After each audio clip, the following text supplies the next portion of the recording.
Welcome back. We'll begin to take a look at the individual endocrine organs now that we've seen kind of a beginning point for the endocrine system. So the first portion that we're going to look at is going to be the pituitary gland. The pituitary gland itself has two portions to it, and so it has an anterior and a posterior lobe to it. So it has two individual lobes of the pituitary gland there. The pituitary gland is also referred to as the hypophysis. And so the two portions that we have there, we have an anterior and a posterior pituitary gland, is divided up into essentially kind of what predominates inside the tissue itself. And so on the posterior pituitary gland, we have a large amount of nervous tissue. And so for the posterior pituitary gland, this is also referred to as the neurohypophysis. And so that allows us to have that nervous tissue come down into it. It is connected back up to the hypothalamus via what's called the infundibulum. And so this is this little stalk type structure. When you see it on models and things like that, it almost looks like oftentimes a little wire that kind of comes down, and then the pituitary gland is resting on that. Since the majority of the neurohypophysis is made up of nervous tissue, the hormones that are there are actually only stored there. And so it's going to receive and then store hormones from the hypothalamus. When it gets a signal from the hypothalamus, it is then going to release those hormones. That's there.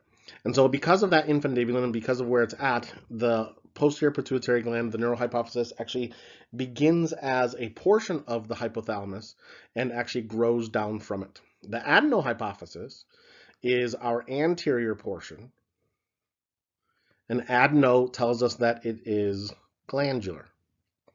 And so the glandular portion that is there, which means that when we look at the anterior pituitary, it's going to be almost all cells that we're going to find in there. And so we're going to have many, many cells that are going to be there.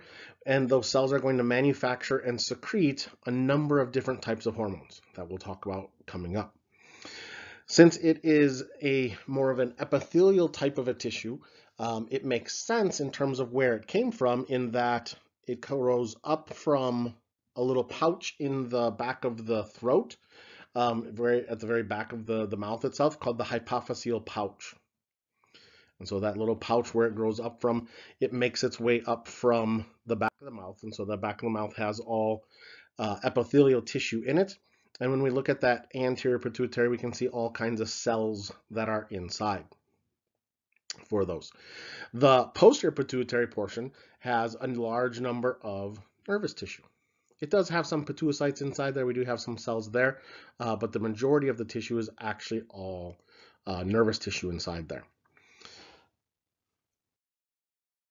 So a little bit digger deep into the two lobes of the pituitary gland that we have. And so the posterior pituitary gland grows down as a downgrowth from the hypothalamus itself.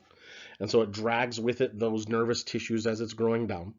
It receives two hormones from the hypothalamus, one being oxytocin and the other one being antidiuretic hormone, or kind of more commonly referred to as ADH.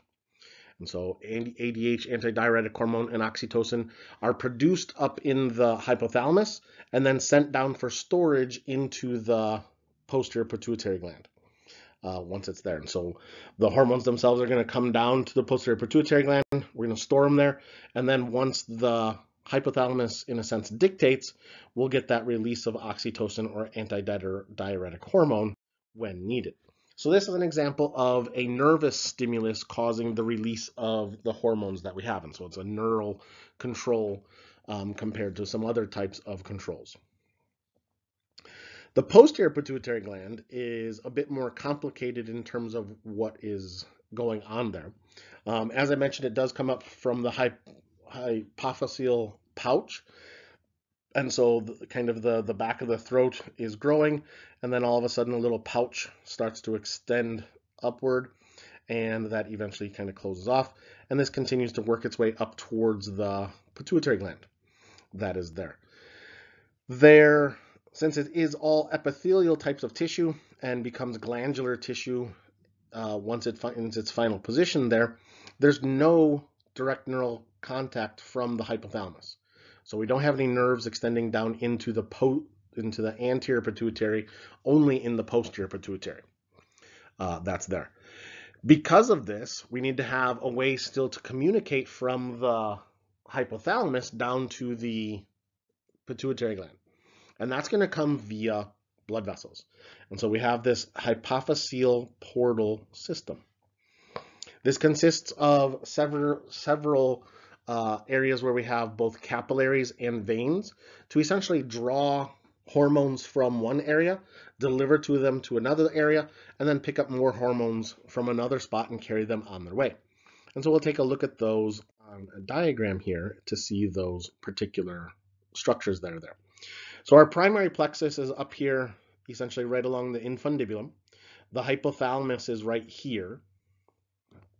And so it heads on up there into the brain itself there, into the diencephalon. And so the hypothalamus is up there. It's going to release some of its hormones down into this primary plexus that we have. That primary plexus is then going to travel or drain into, in a sense, the hypophyseal portal veins. And that gets us moving down towards the anterior pituitary. And then in the anterior pituitary, we have this secondary plexus. And so we have this secondary plexus here, which is going to pick up hormones and deliver the hormones from the hypothalamus and take them away from that point on to move on to other tissues elsewhere in the body. So big extensive blood supply. The anterior side has its connection back up from the hypothalamus and the anterior pituitary. The posterior pituitary has its own plexus, and so we have this plexus in the posterior side here, and this is what's going to essentially take hormones away from the posterior side. And so our ADH and oxytocin that has been stored there, when they get released, they're then going to head out from that plexus as well. And so we have hypophyseal veins there as well. These ones happen to be on the posterior side. So in terms of hormones, depending upon whether we're looking at the anterior pituitary or the posterior pituitary, dictates the type of hormones that we're going to have released from either one. When it comes to the anterior pituitary, essentially the anterior pituitary has its control primarily coming down from the hypothalamus itself. And so the hypothalamus, in order to control the anterior pituitary, is going to release either releasing hormones or inhibiting hormones down to the anterior pituitary. So these two sets of hormones are going to come down to the anterior pituitary, and they are then going to either stimulate or inhibit the release of the anterior pituitary hormones themselves.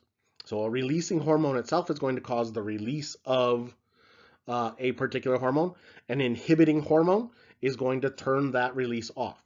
And so here we have now a hormonal control over the pituitary glands themselves in terms of the substances that are coming out from here. And so we have one to kind of turn it off, make it go up, one to turn it down and bring down those levels themselves. And we'll take a look at the individual hormones right now. So one of the many hormones that we have here is growth hormone.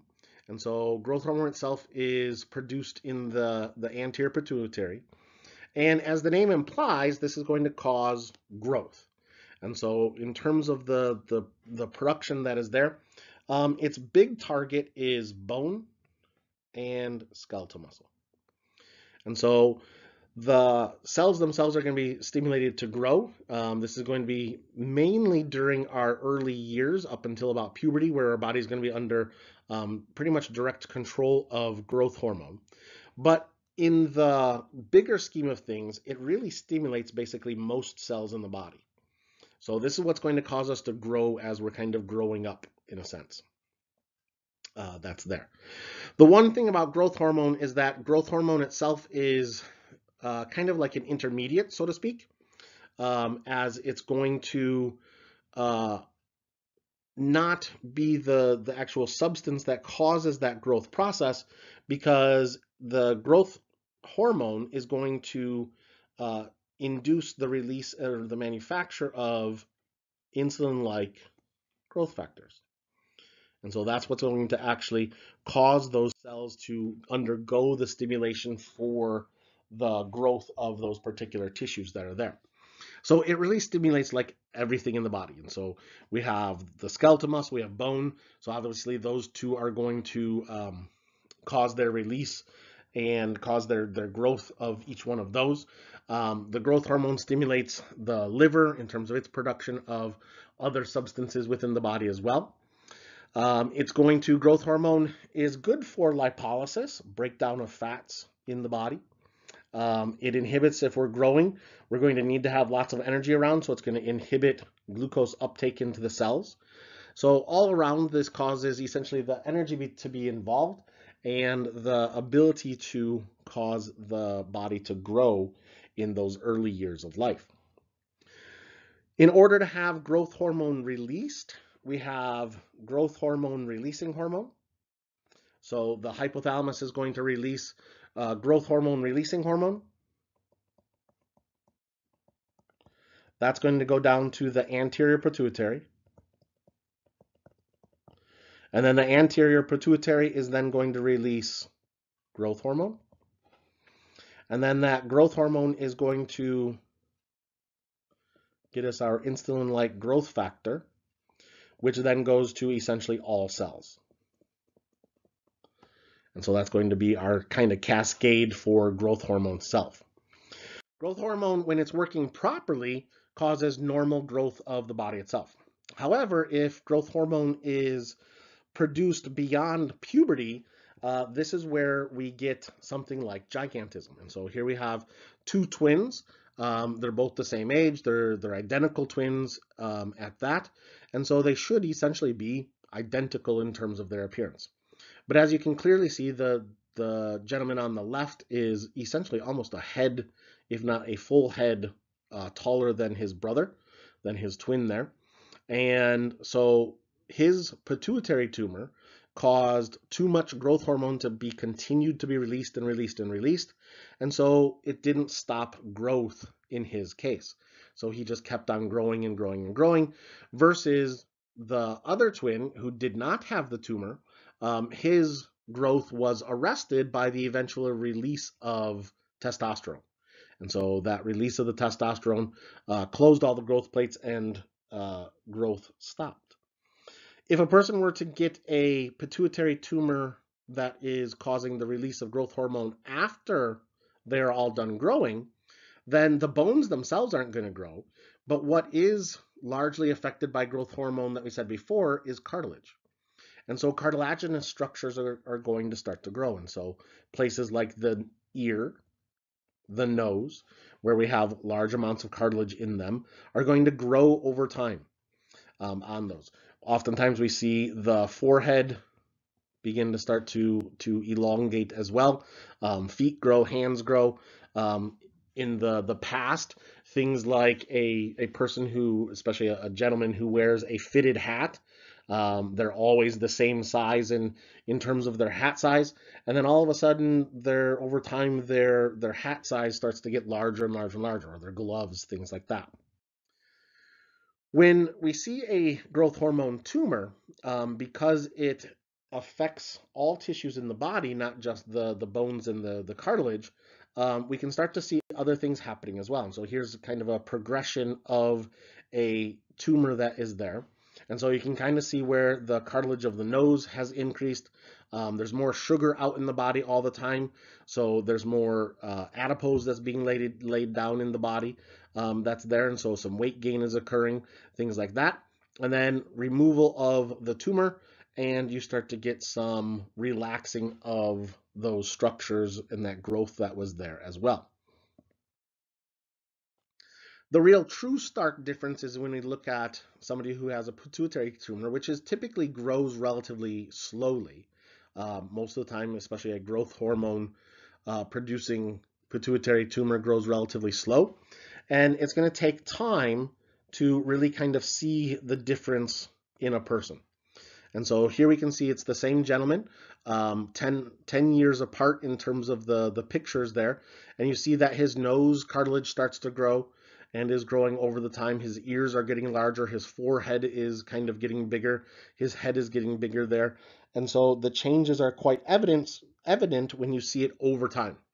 But when you're seeing the person, say, every day, you wouldn't necessarily notice those changes. You just think that's the way that they are, in a sense. And so we can't really see those stark differences unless we see it over a long period of time. Since our feet have a large amount of cartilage in them as well, we have the potential where the cartilage in the feet continues to grow and can cause some very detrimental changes there in the feet as well. So here we have a cadaveric pituitary tumor. One of the other first symptoms oftentimes with a pituitary tumor is that it eventually impinges upon either the optic nerves or the optic chiasm. And so they may start to have some vision problems. And those vision problems can be evidence of the pituitary tumor itself. Because it is such a slow-growing tumor, they may not notice it until the tumor becomes very, very large and starts to become kind of compressed in the space that it's in. The next hormone up is thyroid stimulating hormone. And so thyroid stimulating hormone, or thyrotropin, or TSH, is a hormone that, as the name implies, is going to stimulate the thyroid gland. And so this is a hormone that is released by the anterior pituitary gland. Its release itself is triggered by another hormone coming down from the hypothalamus called thyrotropin releasing hormone. Thyrotropin releasing hormone then comes down to the pituitary gland. We then get TSH, or thyroid stimulating hormone, or thyrotropin, and that then goes down to the thyroid gland itself. And so this one is essentially TRH comes to the anterior pituitary. Anterior pituitary releases TSH, and then that goes down to the thyroid. And then when we talk about the thyroid, we'll see that the thyroid then releases the thyroid hormone, which comes in a couple of different varieties, and we'll talk about those when we get there as well. So with this one, we have the release of thyroid stimulating hormone coming from TRH, but the inhibition is going to come from the thyroid hormone levels themselves.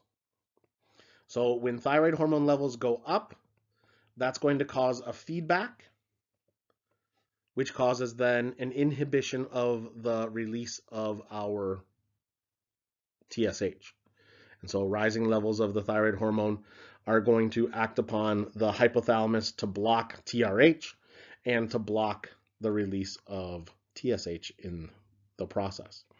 So when it comes to kind of thyroid hormone issues, and we'll talk about this, there can be multiple places where that thyroid hormone problem is actually coming from.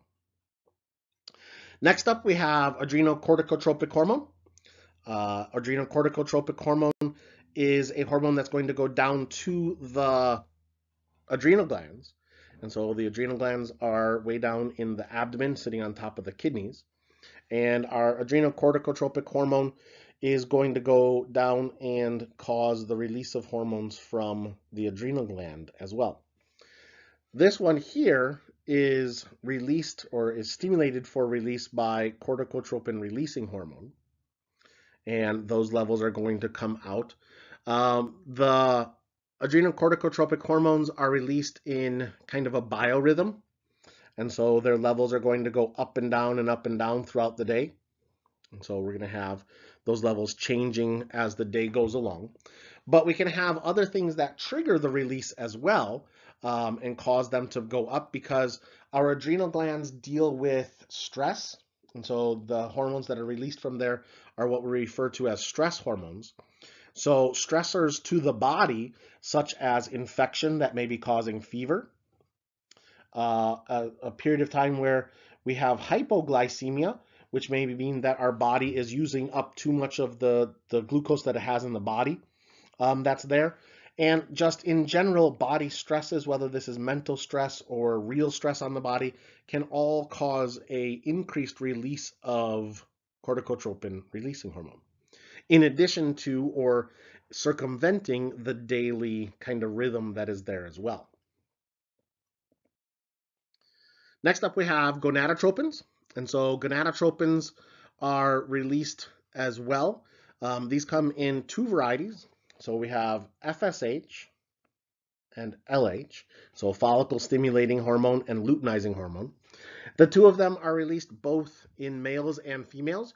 You may have heard of FSH and LH before when it comes to the female cycle, but they are both actually released in both males and females.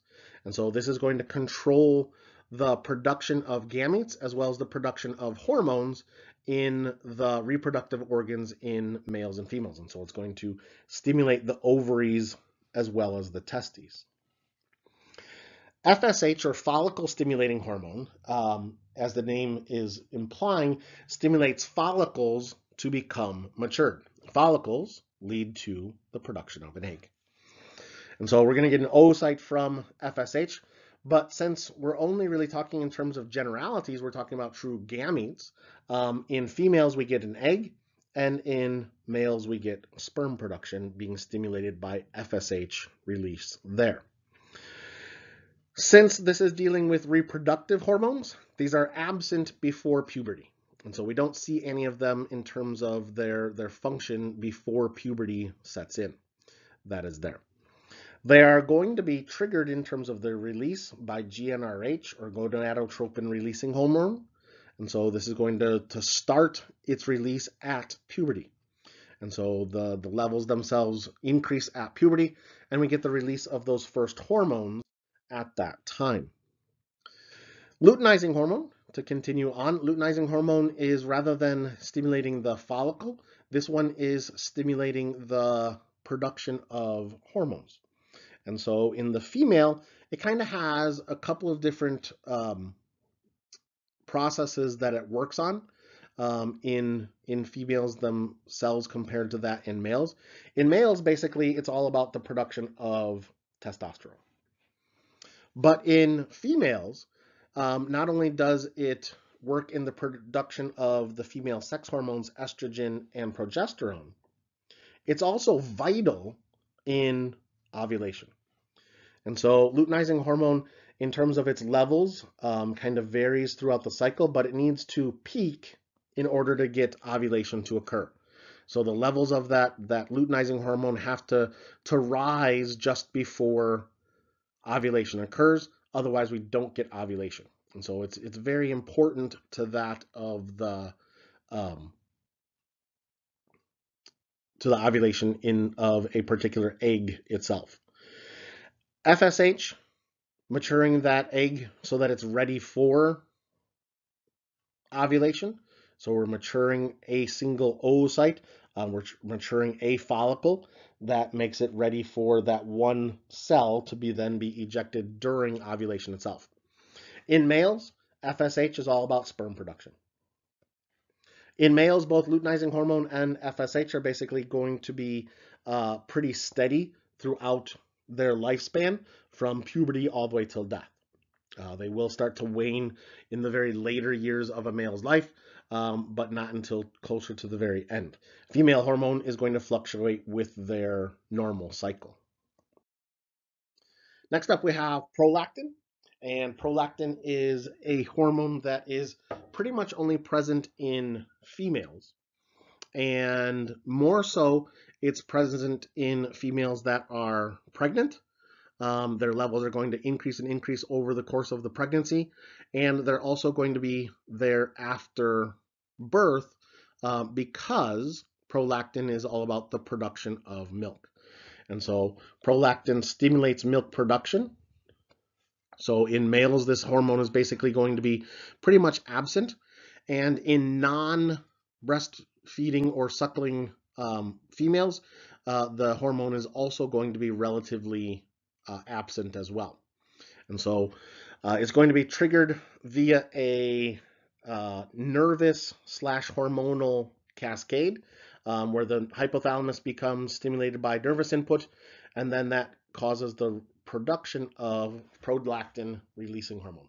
Prolactin releasing hormone comes down to the pituitary gland and stimulates then the release of prolactin.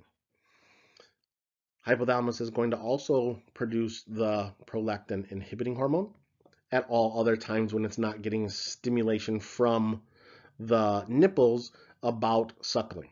And so suckling itself is the stimulation. So this is the nervous stimulation that causes the release of our PRH. PRH comes out and then sends down to the mammary glands, and the mammary glands then produce milk. In the posterior pituitary, we have our two hormones, our ADH and our oxytocin, so antidiuretic hormone and oxytocin, both of which were produced up in the hypothalamus. And then the hypothalamus sends down axons into the posterior pituitary itself. So the majority of the posterior pituitary is kind of filled with the axons of those neurons that came down from the hypothalamus as it came down. Oxytocin and ADH, although they are both found in the posterior pituitary, they really have absolutely nothing to do with one another. The ADH is going to be influencing, and we'll talk about it again when we get into cardiovascular as well as urinary. It's all about water balance. It's all about either increasing sodium absorption when we have it, or letting that sodium go away when we don't have it, and so losing that sodium. Oxytocin has nothing to do with the urinary system whatsoever, really. Oxytocin is a strong stimulator of smooth muscle, and that smooth muscle happens to be in the mammary glands as well as the uterus. So oxytocin is what is needed for contractions during childbirth. And so when oxytocin is being released, you're going to get strong uterine contractions. And so this is going to increase in its output towards the end of the pregnancy and then during childbirth itself. That's there. But oxytocin is going to continue to be released after birth whenever a woman is breastfeeding. And so oxytocin is going to trigger milk ejection from the mammary glands, or milk letdown in that. And so we have our prolactin, we have our oxytocin in production of milk, as well as the actual ejection of the milk itself. Oxytocin, because it does cause uterine contractions, is an important hormone when it comes to childbirth itself. And if childbirth is kind of not coming quick enough in a sense, there is a drug form called Pitocin, and Pitocin can then cause those uterine contractions to occur. And so when it comes to kind of oxytocin's release for childbirth, it's a positive feedback loop. And so we get constant re-stimulation. So essentially stimulation of pressure on the cervix sends signals up to the pituitary, or up to the hypothalamus. Hypothalamus sends signals down to the pituitary gland. We get the release of oxytocin. More oxytocin leads to more contractions, more pressure. We get more oxytocin, and so on and so forth. And it goes around and around and around and around as far as childbirth goes. In males and females that are not pregnant, nor are they breastfeeding, then the true role of oxytocin isn't 100% well known, but it seems to have something to do in the sexual arousal realm. And so here we have that axis, the positive feedback loop for oxytocin during suckling. And so that stimulation of the suckling itself stimulates the pituitary gland, I'm sorry, the hypothalamus. Hypothalamus receives those signals that the nipples are being stimulated. That sends down nervous impulses to the posterior pituitary gland. Posterior pituitary gland then releases that oxytocin, and we get milk letdown. Next up, we have our antidiuretic hormone. And so antidiuretic hormone is really all about water conservation. And so as the name is telling us, it's anti and then diuretic. And so it's against diuresis. It's against the production of water. And so it's against the production of urine in terms of the components that are there. And so ADH is essentially a way for us to conserve water. We're trying to keep as much water as we have in our body and keep it in there. That's there. And so we're going to need to utilize some osmoreceptors. And this is going to look at essentially how concentrated the blood is. And so what's the solute concentration of the blood itself? When we have high amounts of solutes, meaning that our blood is in a sense concentrated, we're going to get ADH release and we're going to preserve water. We're going to maintain water reabsorption from the kidneys. If we are well hydrated and we have low solutes, then we're going to allow for water loss. We're not going to reabsorb that sodium that's there. The one thing that can confound this whole process is alcohol. Alcohol crosses the blood-brain barrier, and when it does so, it will cause the inhibition of ADH. And when we inhibit the ADH, it mimics essentially a low solute concentration scenario, and we make lots and lots and lots of urine, very dilute urine. And so there's not going to be a whole lot of solutes in it. It's going to be mostly water at that point. So depending upon how our body is doing, we now have a humoral type of a control. And so we're looking at essentially the solutes that are in the body. So when we have a high osmotic pressure, so here we have an increase in our solutes, we're going to get the release of ADH. And so that ADH is then going to go out. It's going to stimulate the kidneys to reabsorb sodium, which allows us to reabsorb water. If our solute concentration is relatively high, typically this also means that our blood pressure is going to be low. So this is going to cause vasoconstriction. We're going to raise blood pressure in that way. If our osmotic pressure becomes low, so if our concentrations are lower, then we inhibit ADH. We don't get any ADH production, and we're going to then reverse this process and allow for lots of water to be lost, urine to be lost, vasodilation, allow for the blood vessels to relax at that point. So here we have kind of a general idea of what's causing the hormones to be released. So growth hormone, releasing hormone leads us to growth hormone, which leads us to insulin-like growth factor, which then stimulates all cells. Thyrotropin releasing hormone, TSH, gets us our thyroid hormone, and the thyroid is our target there. So essentially, this is kind of what you need to know for all of the hormones themselves, including the pituitary gland itself. Have a good idea of what stimulates the release of the hormone, what that hormone itself is, and then where that hormone is going to go for a target, and what kind of a effect are we going to have on that particular tissue itself. That's there. And we'll continue on and pick it up with the rest of the hormones of the endocrine system next time around.